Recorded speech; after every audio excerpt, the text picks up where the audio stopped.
आज हम पढ़ेंगे 1.3 एनसीईआरटी का रिक्त स्थानों में प्रतीक सबसेट और सबसेट नोट भरिए।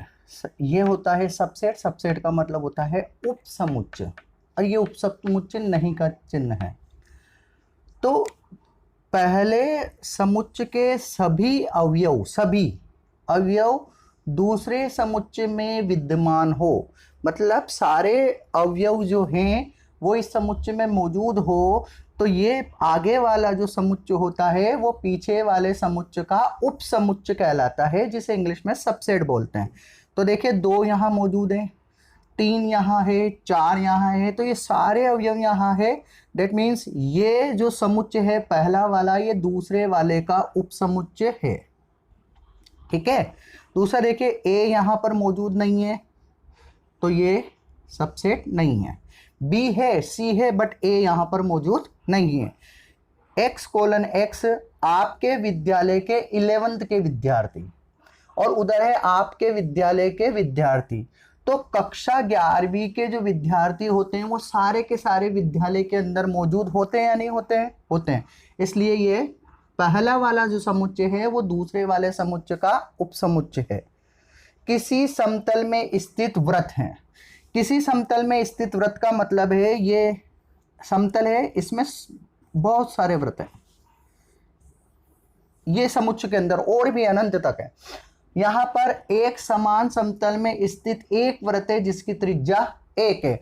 तो इस वाले समुच्चय में तो त्रिज्या 1 वाले वृत्त हैं केवल, और इसमें सभी वृत्त हैं जो 1 के भी हैं, 2 के भी हैं, 3 के भी हैं। तो यहां पर इस समुच्चय में उपस्थित सभी अवयव इसमें मौजूद नहीं हैं। इसमें केवल एक त्रिज्या वाले वृत्त मौजूद हैं, बाकी के वृत्त मौजूद नहीं है। इसलिए पहला वाला जो समुच्चय है ये दूसरे वाले का उपसमुच्चय नहीं है। इसमें देखिए किसी समतल में स्थित त्रिभुज है, किसी समतल में स्थित आयत है। तो त्रिभुज जो है वो आयत के अंदर उपस्थित, आयत उपस्थित नहीं होते हैं, दोनों अलग अलग आकृतियां, इसलिए ये भी सबसेट नोट होगा। किसी समतल में स्थित समद्विबाहु त्रिभुज है, और यहां है किसी समतल में स्थित त्रिभुज। तो समद्विबाहु जो त्रिभुज है वो एक त्रिभुज का ही एक रूप है, इसलिए समबाहु त्रिभुज या समद्विबाहु त्रिभुज, सभी त्रिभुज जो होते हैं वो मूल त्रिभुज के अंदर सम्मिलित होते हैं, क्योंकि त्रिभुज के 3 रूप होते हैं, विषमबाहु त्रिभुज, समबाहु त्रिभुज और समद्विबाहु त्रिभुज। यहां पर समबाहु लिखा हुआ है, तो समबाहु त्रिभुज इस त्रिभुज के अंदर मौजूद है या नहीं है? बिल्कुल है, सभी समबाहु त्रिभुज मौजूद होंगे, इसलिए ये सबसेट होगा। एक समप्राकृत संख्या है और एक पूर्णांक है। तो सबसे पहले समप्राकृत संख्या क्या होती है? तो समप्राकृत संख्या आती है आपकी, समप्राकृत संख्या में आएगा आपका 2, 4, 6, 8। ठीक है। और एक पूर्णांक है, पूर्णांक को रिप्रेजेंट करते हैं अपन आई या जेड से। इसके अंदर होता है माइनस की वैल्यू भी होती है, इसमें 0 भी होता है और प्लस की वैल्यूज भी होती है। तो आप देखेंगे कि ये जो सारे अवयव हैं इसके अंदर मौजूद है, क्योंकि यहाँ पर भी अनंत से पहले तक खत्म होता है, यहाँ भी अनंत से। तो सारे के सारे जो सम संख्याएं हैं वो पूर्णांक के अंदर मौजूद होती है, इसलिए यह भी क्या कहलाएगा? इसका उप समुच्चय। अब हम 1.3 के क्वेश्चन नंबर 2 को हल करेंगे। जांच कीजिए कि निम्नलिखित कथन सत्य है या असत्य। जब कथन सत्य होता है तो उसका कोई प्रमाण देने की आवश्यकता नहीं होती, लेकिन जब कथन असत्य होता है तो कोई ना कोई बात या एग्जाम्पल या कोई कथन लिखने की जरूरत होती है जिसके अनुसार ये सत्य है। तो देखिए ए सबसेट नोट लिखा हुआ है, तो ए इसमें मौजूद है, ये रहा, बी इसमें मौजूद है, ये रहा। तो ए और बी दोनों इसके अंदर मौजूद है, तो पहले समुच्चय के सभी अवयव दूसरे समुच्चय में विद्यमान है, तो इसका मतलब ये होता है कि ये एक सबसेट है। पहला वाला समुच्चय दूसरे वाले समुच्चय का एक सबसेट है, तो यह कथन असत्य है। यह कथन असत्य है क्योंकि ए और बी दोनों ए बी सी के अंदर विद्यमान है, यानी पहले समुच्चय के सभी अवयव दूसरे समुच्चय के अंदर विद्यमान है, इसलिए पहला समुच्चय दूसरे समुच्चय का उपसमुच्चय है। यहां देखिए ए और ई। यहाँ अंग्रेजी वर्णमाला का एक स्वर है। एक स्वर का मतलब वो ए भी हो सकता है, ई भी हो सकता है, आई भी हो सकता है, ओ भी हो सकता है और यू भी हो सकता है। तो देखो ए भी यहाँ विद्यमान है, यहाँ भी विद्यमान, ई भी है, तो यह कथन सत्य है। यह कथन सत्य है क्योंकि पहले समुच्चय के सभी अवयव दूसरे समुच्चय के अंदर विद्यमान है।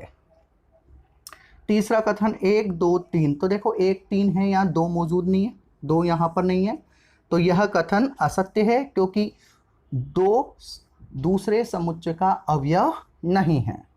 यहाँ देखिए ए इसके अंदर विद्यमान है, तो यह कथन सत्य है क्योंकि ए पहला समुच्चय के सभी अवयव दूसरे समुच्चय के अंदर विद्यमान है। पांचवा देखिए, ये एलिमेंट का साइन है। एलिमेंट का मतलब होता है अवयव। तो यहाँ गौर करना कि इन कंडीशन में, सबसेट के कंडीशन में, उप समुच्चय के कंडीशन में केवल अंदर के अवयव विद्यमान होना चाहिए। ये बाहरी कोष्टक जो है, मजला कोष्टक, ये अंदर विद्यमान नहीं होना चाहिए। लेकिन अवयव में क्या होता है, ये पूरा का पूरा कोष्टक समेत यहाँ पर विद्यमान होना चाहिए। अगर है तो वो कथन सत्य है और नहीं है तो वो कथन सत्य नहीं है। तो देखिए यहाँ पर ए तो है, लेकिन ये करली ब्रैकेट के साथ, मजली कोष्टक के साथ ए मौजूद नहीं है, तो ये कथन क्या है, असत्य है, क्योंकि करली ब्रैकेट ऑफ ए जो है वो समुच्चय दूसरे का एक अवयव नहीं है। ये अवयव का साइन है और ये उप समुच्चय का साइन है। आगे देखिए, x:x संख्या 6 से कम एक सम प्राकृत संख्या। तो 6 से कम कौन कौन सी प्राकृत संख्या हो सकती है? सम में आपके 2 और बस, केवल 6 से कम सम प्राकृत संख्या में 2 आ जाता है आपके, और 4 भी आएगा। सम प्राकृत संख्या में 6 से कम है इसलिए 6 नहीं आएगा।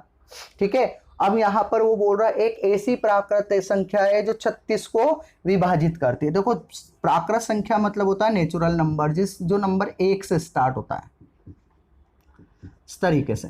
अब इसमें देखो 6 से कम सम में तो 2 ही अंक आते हैं, लेकिन 36 को विभाजित करने वाले अंक कौन कौन से हो सकते हैं? देखो 1 भी हो सकता है, 1 भी हो सकता है, 2 हो सकता है, 3 का पहाड़ा भी देखो पूरी पूरी बार जा रहा है, 4 का भी जा रहा है, 4 नाम 36, 5 का नहीं जा रहा है, 6 का जा रहा है, देखो 7 से विभाजित नहीं होगा, 8 से विभाजित नहीं होगा, 9 से, 9 चौक 36, देखो 4 आ रहा है इसमें। दोबारा कोई अंक अगर दोबारा आता है तो उसको समुच्चय के अंदर नहीं लिखा जाता है। तो देखो अब आगे कोई अवयव आता है, देखो और भी आ रहे हैं इसमें अवयव। 9 आ रहा है, ठीक है, फिर 10 नहीं आ रहा, 11 नहीं आ रहा, 12 आ रहा है, 13 नहीं आ रहा है, 14 नहीं आ रहा, 15 नहीं आ रहा है, 16 नहीं आ रहा, 17 नहीं आ रहा, 18 आ रहा है। कभी भी आप डिवाइड करो तो इस संख्या से आधे अंक तक कहिए बस। तो ये इस समुच्चय के अवयव हो गए। तो देखो 2 और 4 इसके अंदर मौजूद है, इसका मतलब क्या है, ये एक सबसेट है। ठीक है, तो छठे क्वेश्चन में उसने दे रखा कि यह सबसेट है कि नहीं है, तो यह कथन सत्य है क्योंकि समुच्चय, प्रथम समुच्चय के सभी अवयव द्वितीय समुच्चय में विद्यमान है। अब प्रश्न नंबर 3 करते हैं।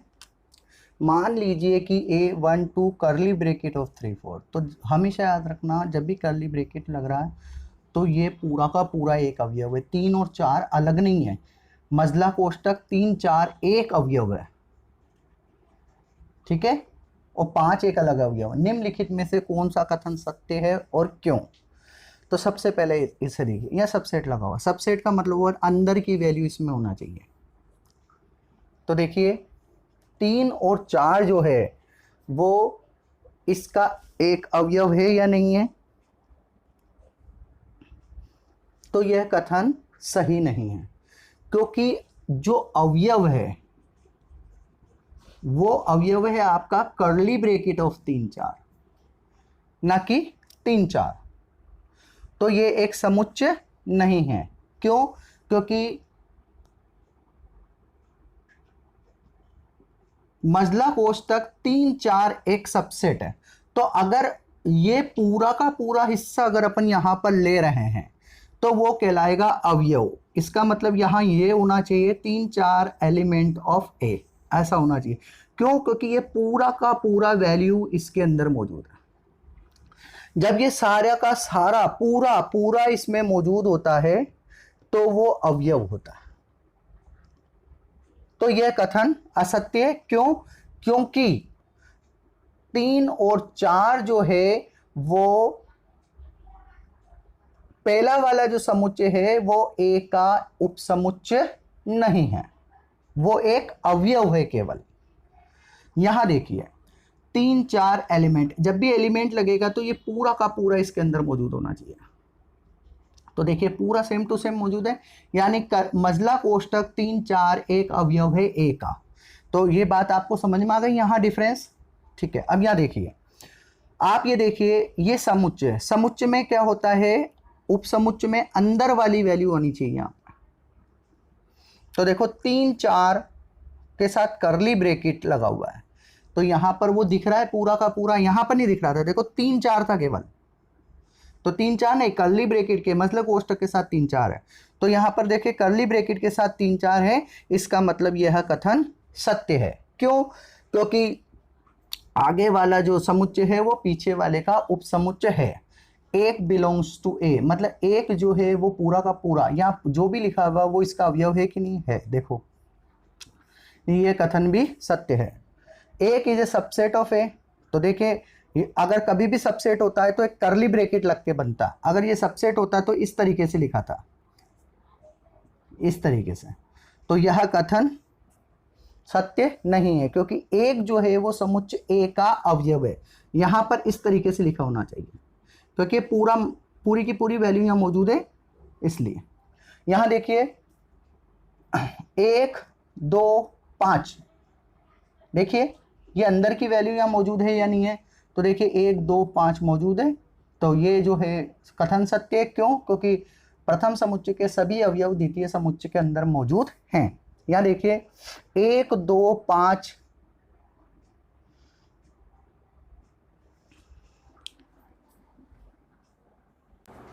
चलिए यहां देखते हैं।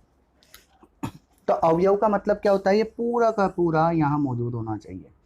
तो देखो 2, 3, 5 तो मौजूद है, लेकिन मजले कोष्टक के साथ नहीं है।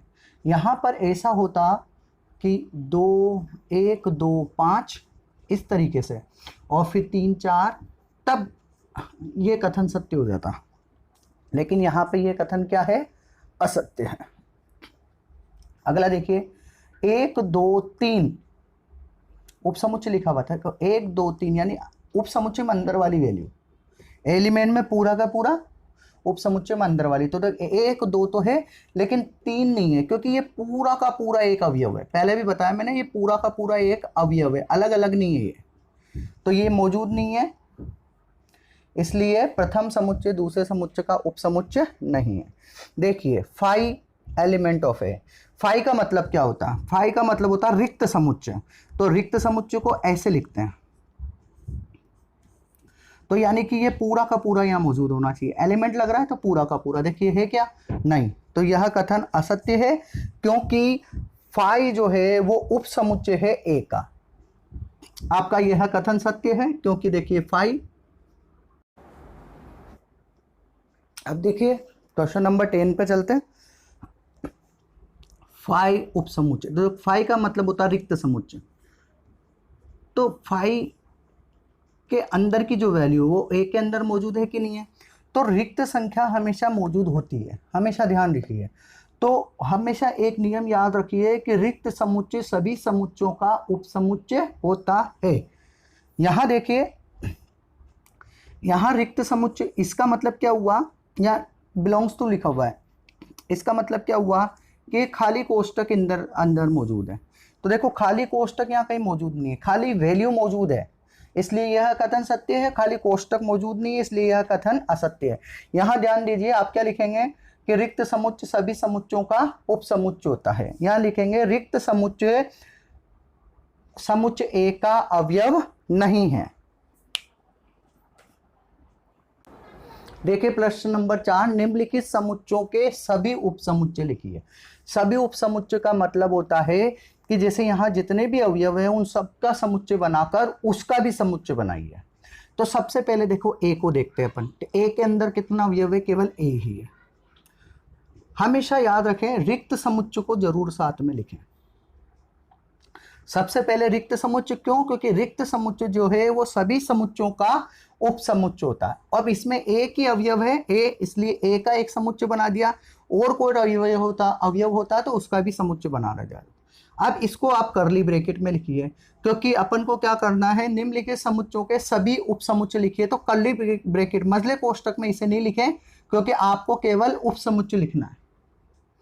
यहां पर देखिए सबसे पहले आप 5 लिखोगे, फिर देखो ए है तो ए का समुच्चय बना दीजिए, फिर बी है तो आप किसका? बी का समुच्चय बना दीजिए, फिर ए बी है तो आप ए बी का भी समुच्चय बना दीजिए। सारे अवयव समाप्त हो गए, तो ये आपके सभी उपसमुच्चय हो गए। यहाँ देखिए सबसे पहले रिक्त समुच्चय 1, फिर 2, फिर 3, फिर 1 2 2 2 को लीजिए साथ में, फिर 2 3, फिर 1 3 को मत भूलिए, और फिर लास्ट में सारे के सारे 1 2 3 5 का मतलब खाली, खाली में एक ही आएगा, केवल रिक्त समुच्चय। तो हमेशा याद रखिए कि रिक्त समुच्चय की संख्या का सूत्र होता है NPA इज इक्वल टू 2 की पावर m। m का मतलब अवयवों की संख्या। यहाँ अवयव की संख्या कितनी है? 1, तो 2 की घात 1, तो 2 एकम 2, तो यहाँ देखो 2 अवयव पाए जाएंगे, केवल एक अवयव 2 अवयव। यहाँ पर देखिए, यहाँ पर क्या लगेगा आपका? यहाँ पर 2 अवयव है, तो 2 की पावर 2 मतलब 2 इंटू 2, 2 दूनी कितना हो गया? 4, तो आपको 4 अवयव मिलेंगे, 1 2 3 4। इस तरीके से आप वेरीफाई कर सकते हैं। जैसे यहाँ 3 अवयव है, तो कितने अवयव मिलने चाहिए? आप 3 अवयव हैं तो उपसमुच्चय की संख्या क्या रहेगी? 2 इंटू 2 इंटू 2, 2 दूनी 4 दूनी 8। तो देखिए 1 2 3 4 5 6 7 8। अब यहाँ देखिए 5, यानी एक भी अवयव विद्यमान नहीं है। ध्यान से देखिए, तो 2 की पावर क्या रहेगी? 0। 2 की पावर 0 मतलब 1। किसी की भी पावर 0 होता है तो उसका मान 1 होता है। तो इस तरीके से क्वेश्चन सोल्व करेंगे आप। देखिए क्वेश्चन नंबर 5 को देख लेते हैं पहले। PA के कितने अवयव है? यदि A इज इक्वल टू 5, 5 मतलब कोई अवयव नहीं है, तो NPA क्या होगा? अभी मैंने आपको बताया 2 की पावर m, तो m की वैल्यू क्या होगी? 0। जैसे m की वैल्यू 0 होगी तो PA के अंदर कितना अवयव होगा? केवल एक अवयव होगा। अब क्वेश्चन नंबर 6 देखिए, निम्नलिखित को अंतराल रूप में लिखिए। x:x बिलोंग्स टू r, मतलब ये रियल नंबर है, वास्तविक संख्याएं x इज ग्रेटर देन -4 और लेस देन इक्वल टू 6। तो इसका जो अंतराल रूप रहेगा, तो हमेशा याद रखें जब भी आपके इक्वल टू का साइन यहाँ पर मौजूद नहीं है तो छोटा कोष्टक बनाएं, और इक्वल टू का मौजूद है तो बड़ा। तो यहाँ पर अंतराल रूप रहेगा -4 6। इसका मतलब होता है -4 इसके अंदर मौजूद नहीं है और 6 इसके अंदर मौजूद है। देखिए इसका अंतराल रूप देखिए, यहाँ देखिए इक्वल टू का साइन नहीं है, यहाँ भी नहीं इक्वल टू का साइन, तो छोटे कोष्टकों का उपयोग करेंगे आप। यहाँ देखिए इक्वल टू का साइन है, तो इक्वल टू का साइन में बड़ा कोष्टक, और इक्वल टू नहीं है तो छोटा कोष्टक। छोटा कोष्टक का मतलब है 7 मौजूद नहीं है, और बड़े कोष्टक का मतलब है 0 मौजूद है। देखिए दोनों तरफ इक्वल टू है, तो जब भी इक्वल टू का साइन आए बड़ा कोष्टक लगाए, तो 3 4। इसका मतलब है कि 3 भी मौजूद है, 4 भी मौजूद है, और इसके बीच की जितनी भी वैल्यू है वो इसके अंदर मौजूद है। इसे कहते हैं हम अंतराल रूप। जब भी इक्वल टू का साइन आए तो आप बड़ा कोष्टक लगाएं, और इक्वल टू का साइन नहीं हो तो आप छोटे कोष्टक का उपयोग करें।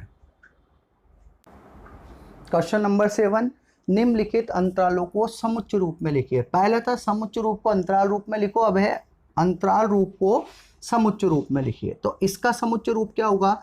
तो समुच्चय रूप के लिए सबसे पहले आप x:x बिलोंग्स टू r लिखेंगे। मतलब माना कि x एक ऐसा अवयव है जो कि r के अंदर यानी वास्तविक संख्या के अंदर मौजूद है। अब यहाँ देखो दोनों पक्षों में छोटा कोष्टक लगा हुआ है, तो सबसे पहले x बीच में लिखेंगे और आप ग्रेटर देन का x is greater than -3 and less than 0। यहां देखिए इसका मतलब है -3 मौजूद नहीं है और 0 भी मौजूद नहीं है, तो x is greater than -3 but less than 0। देखिए x:x बिलोंग्स टू r आपको लिखना है, कोमा लगाना है, x लिखना है। अब इधर की वैल्यू इधर लिखें और उधर की वैल्यू उधर।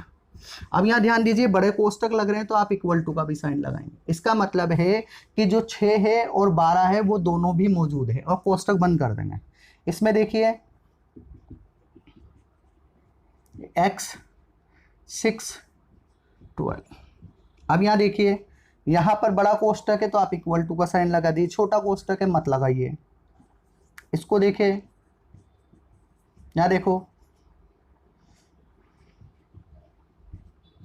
देखिए यहाँ बड़ा कोष्टक है तो आप बड़ा इक्वल टू लगाइए, यहाँ छोटा कोष्टक है आप इक्वल टू न लगाएं। ये आपका हो गया अंतराल रूप से समुच्चय रूप। अगला प्रश्न आपका, निम्नलिखित में से प्रत्येक के लिए आप कौन सा सार्वत्रिक समुच्चय प्रस्तावित करेंगे। सार्वत्रिक समुच्चय एक ऐसा समुच्चय होता है जिसमें दिए गए सभी समुच्चयों के अवयव विद्यमान हो। तो देखिए यहाँ समकोण त्रिभुज है और समद्विबाहु त्रिभुज है। अब इनका सार्वत्रिक समुच्चय कौन होगा, सार्वत्रिक समुच्चय। तो ऐसा समुच्चय बनाना है जिसमें इन दोनों के अवयव विद्यमान है, तो अपन बोल सकते हैं त्रिभुजों का समुच्चय। देखिए त्रिभुजों के समुच्चय में आपका समकोण त्रिभुज भी आ गया और समद्विबाहु त्रिभुज भी आ गया। तो सार्वत्रिक समुच्चय एक ऐसा समुच्चय होता है जिसमें दिए गए समुच्चय के सभी अवयव विद्यमान हो। देखिए क्वेश्चन नंबर 9 में ए बी सी के लिए आपको सार्वत्रिक समुच्चय चुनना कौन सा सही है। तो देखिए ए बी सी के सारे अवयव विद्यमान होने चाहिए, ज्यादा अवयव है कोई फर्क नहीं पड़ता, लेकिन एक भी कम नहीं होना चाहिए। तो देखिए 0 1 2 3 5 6, देखिए 8 विद्यमान नहीं है इसलिए यह सार्वत्रिक समुच्चय नहीं है। 5 होगा नहीं, खाली है वो। 1 2 3 4 5 6 7 8 9 10, देखिए सारे अवयव विद्यमान है, ज्यादा हो सकते हैं लेकिन कम नहीं होना चाहिए। तो ये सार्वत्रिक समुच्चय रहेगा ABC का। देखिए 1 2 3 4, यहाँ 0 नहीं मौजूद है इसलिए